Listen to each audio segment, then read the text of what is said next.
inshuti zanjye gusenga Imana, iyo wumva gusenga Imana wumva iki?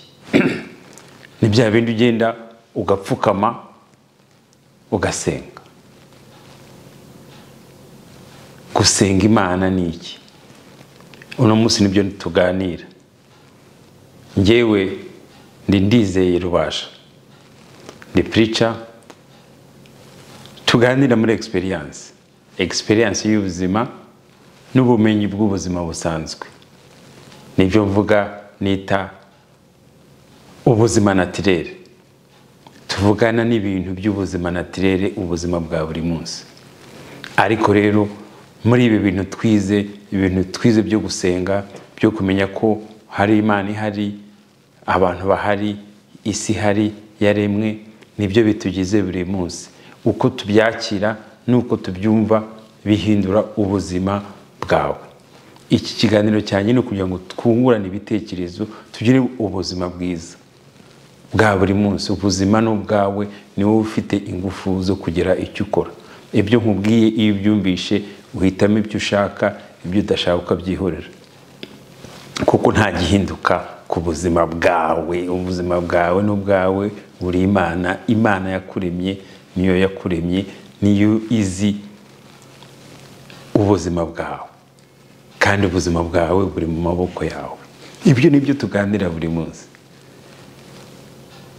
Inyigisho tuvuga n'iz'abandi batwigishije. Abandi baratwigishije, turabyumva. Ye baranyigishije, banyigisha gusenga ko ari ugupfukama ukareba hejuru. Ndabyemera, bibaho, ndabikora. Ariko hari igihe kigera ubumenyi nyine nibwo buza bugahinduka. Sanga bira byo gupfukama no kwiga n'ahandi atari byo byonyine gusenga Imana. Kuko nibyo mbabwira nti iyo tuje kongera gusubira ubuzima naturel, dusubira muri histoire yacu y'Abanyafrika, mbere yuko abazungu baza, mbere yuko abapasteri baza. Abantu babagaho, abuzukuru, abasekuru bacu babagaho, barabyaraga bakavuza, bakarera abana, bakagira gute, nta bitaro bihari, abana bagakura. Ntabwo basengaga Imana ariko bapfukamye, ariko bagiraga ibyo bageraho kugira ngo ubuzima byonyine kugira ngo survive, nuko uba ufite ikintu ukora. Iyo ntacyo ukoze ubuzima bwawe ntibyagira. Hanyuma abandi baraza bati iyo upfukamye nibyo byiza, nibyo kugira gute. Aho niho tugomba gusubira inyuma. Aho niho umuntu watwigishije ibyo bintu atwigisha imyumvire ye, turabyumva, adusobanura ko uko bimeze. Ubu rero kubera nyine kwiga ni ukubabwira iti gusenga Imana ni wowe uganira na mind yawe. Mwibuke ko nababwiye ko nyitangiriza inyigisho zanjye ni wowe Imana ni wowe, Imana iba muri wewe. Umuntu uri muri wowe, muri mind yawe, uvugana nawe buri munsi, niyo Mana yawe. Nta kintu ugeraho, nta kintu ukora utabanje kuvugana nawe. Nta kintu cy'ingirakamaro na kimwe wari wageraho atabanje kukubwira icyo ukora. Nta na kintu na kimwe cyagushyize mu ngorane, mu byago, utabanjije kucyumva mu bwonko bwawe, muri mind yawe. Ubu rero izi nyigisho zanjye hano aho zigiye gutuma uhindura ubuzima bwawe, umenya ko ibi bintu bihinduka, kuko ubuzima bwawe ni wowe. Nuwongera kumenya uyu munsi ko Imana iri muri wowe, uvugana nayo, hakubwira ko gusenga kwawe ari ukuvugana n'Imana yawe.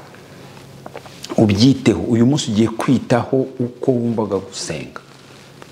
Utongera gusenga Imana ngo uri hejuru, utongera kujya ahantu gupfukame. Ahantu hose uri ni ahantu hawe.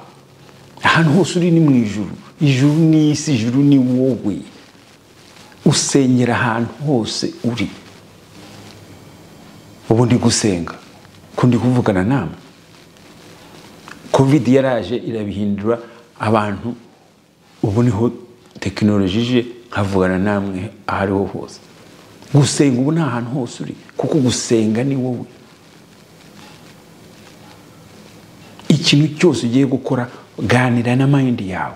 Uyu munsi numenya kongera kuvugana na mind yawe wavuganaga nayo buri munsi ihuri kubwira, ariko ntiwigeze uyita uvuti reka mvugane nayo, mvugane nayo icyiza, icyo nshaka, icyo ugiye gukora. Ikintu cyose dukora turagira za ngufu nkeya, kuko uba ugomba kuvugana nayo. Ukora gahunda y'ikintu ugomba kugikora, ukongera ukabona mind yawe ukakubwira iti ntugikore,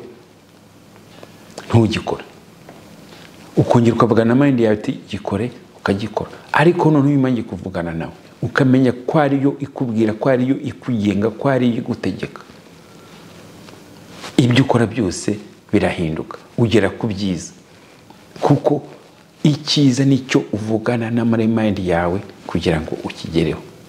Niyo mpamvu ubona kuri iyi histoire y'isi, kuri uko ubumenyi bwabayeho, abazungu barabyize barabimenya, bamenya ko mind yabo ariyo mana yabo. Bafata ikipe iragenda yiga gushyiraho ibintu byose irabihimba, kuko byose biva muri mind. Urugero naguha, nta kintu gikorwa na kimwe kitavuye muri mind y'umuntu. Urebe ikintu cyose uzi kiraho cy'ingenzi, ikintu cyose wifuza ukibona muri mind. Natekerezaga kwicara imbere ya gutya, nambaye gutya, nkabivuga mbere yuko nicara nkabivuga. Iyi image urayibona mbere yuko ukicara ukabibona. Umuntu ashyizeho izi kamera, washyizeho izi ntebe, yabibonye muri mind ye mbere yuko agira icyo abikoraho. Umuntu washyizeho amashuri ntabwo yabanje kwiga, reka da, yabitekereje muri mind ye, abwira izindi mind ze, ziraza zirakorana, zirareba, ziravuga ziti nidushyiraho ishuri abana bakajya biga gutya bizaba byiza kuri community. Kuko abandi babayeho mbere ntabwo bari babizi, bari bazi ko ubuzima ari uko busanzwe, ariko araza ati ishuri nirijyaho iki gihe bizagenda gutya, akaba akoresheje abandi, kikaba kibaye igikorwa. Ariko abari bikoze babishinze ntabwo babanje kujya ku ishuri kugira ngo barishinge. Ikintu cyose kiza mbere kugira ngo kire doctora PhD.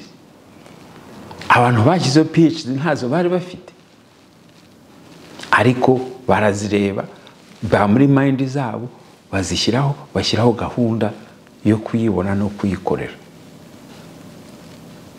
Ariko wayishyizeho, wayikoze ntayo yari afite, yari ayifite muri mind ye, hanyuma akayishyiraho. Noneho umwana uvutse ukuze ushaka kuyibona akayibona, ushaka kubona doctor akayibona, nuko bigenda. Kandi nawe ayibona muri mind ye mbere yuko ayibona. Mind iramubwira ati ariko se hera, ugahera wahera. Niyo mpamvu ikintu cyose kiva muri mind. Mind yawe niyo kintu cyawe. Nibyo nkubwira, iyo uvugana n'Imana nibyo gusenga, kuganira n'ubwonko bwawe niyo gusenga. Icyo ushaka gukora, icyo ushaka kugeraho, uvugana nayo, ikakubwira inzira ugomba kukigeraho. Icyo ugeraho ni kiri muri mind yawe. Ntuzavaho ikintu cyose ushaka, of course ni ikintu cyose ushaka, ariko ni ikintu cyaka cyose cyaje muri mind yawe, nawe usanga kuko gikwiye naho uri n'igihe cyose bizatwara. Ikihe cyose gitwara igihe. Hari ikintu ushobora gutekereza none hako nta bushobozi ufite, situation yawe itabikwemerera, ariko iyo ukomeze kugishyigikira ukagikomeza kugishyiramo, kiragenda kikaba, cyaba mu myaka 5, cyaba mu myaka 10, iyo cyakumiye muri mind yawe kiraba. Ikintu cyose wagezeho kiba muri mind yawe. Maze imyaka 4 ntekereza gukora ibi, numva abandi bigisha, numva abandi, none ukageraho ukumva umuntu bikagutera ubwoba, ukavuga ati ibi bintu ntabwo ari byo, ibi bintu batubwira ntabwo ari byo, ariko none bikagenda bikubaho, ukagenda ubona ibimenyetso bya buri munsi bikwereka ko aba bantu byo batwigishije nibi byo bindi biza byose bishoboka, nta kindi gihinduka. inshingano zanjye ni ukubabwira tukavugana namwe.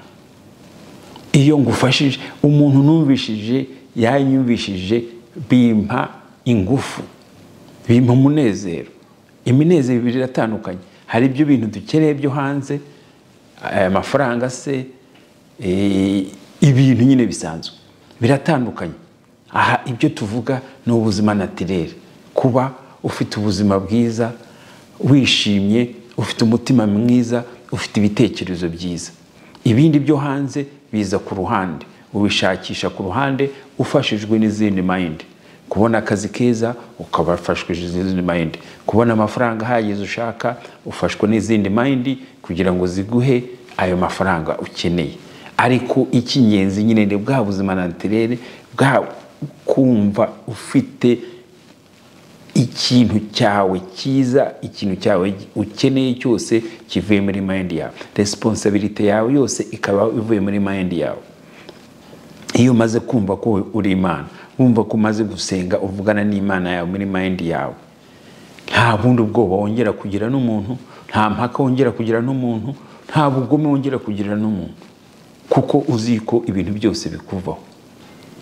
Nta muntu wongera kuvuga, ubabarira umuntu wese wagize icyo gukorera, kuko ntawe biba bigihuriye. Iyo umaze kumenya ko ikintu cyose kiba kivuye muri mind yawe, urika mind yawe ivugana nawe buri munsi igihe cyose ushaka. Niba ufite ikintu washyize mu mutwe wawe kihora kikutesha umubabaro, uganira nayo mind yawe, God, kubera icyo ukoroza kumbwira ibi bintu ko nshaka kugira ubuzima bwiza, nabihera he? Ukagenda. Nge irindi banga nkora, ngenda walking buri munsi. Iyo walking buri munsi rero niwo mwanya wo kuvugana n'Imana yawe, ugafata wa mwanya wo kuganira nayo, ikakubwira icyo kibazo, ukayisenga, uyisaba, mbabarira ibi bintu rwose ndumva, ikugira inama y'uko bikora. None ikanakubwira ko ntacyo, niba binabaye ntibyongere kuguteza umujinya, kuko ntacyo bivuze. Ni wowe uri kwica mu buzima bwawe. Urakarira umuntu, iyo urakariye umuntu se arabimenya, uramurakarira ukica ubuzima bwawe. Iyo wica ubuzima bwawe rero, hari byinshi wice mu mubiri wawe utamenya, hari byinshi bitagenda neza mu mubiri wawe utamenya, kubera ko byose biba biturutse muri mind yawe. Ubwonko bwawe niyo powerful, niyo computer iruta izindi zose kwisi. Ifite chip zose z'ikintu ukeneye. Akantu kose ukeneye ushyize mu mutwe niko kakuranga. Ariko akuhize mu mutwe ntabwo kavuga ko ari wowe uriwe. Wowe uri Imana iruta byose, wowe ubwawe. Ugira chip y'ubudogiteri, ukagira ka chip kubumenyi bundi bwo kuba ikintu cyose ushaka, bwo kuba sportman. Byo akantu kose kaba kari muri mind yawe. Akukeneye rero, akufashe, akakurimo, nyine niko ukoresha gufasha abandi. Yes. Iyo uhinduye umuntu umwe, babiri, batatu, nibyo. Iyo mvuganye namwe babiri, batatu bakishimira ibyo mvuze, nibyo, nicyo gikorwa cyanjye ubukoze. Niyo experience umuntu agira, niyo myaka tugira. Abasekuru ba kera baricaraga munsi y'igiti bakabwira abana, bakabwira urubyiruko ubwo buzima. Ibi byabayeho, byahozeho, bajyaga munsi y'igiti bakakubwira umuco uko bimeze, ibyo bagiyemo n'iki byose. Ibi nibyo turimo, kuko experience yawe nta wundi ushobora kuyibona. Nge ndizeye Rubasha nta wundi ubaho. N'abavandimwe banjye wacu n'abana bawe, iyo mukura mwese mufite ubuzima butandukanye. Nta muntu n'umwe uhuza n'undi ubuzima. Niyo mwaba mufite ubuvandimwe, niyo mwaba muvuka hamwe, niba mwese iyo mutangiye kugera kuri iyi si, buri wese agira ubuzima bwe unique bumuranga.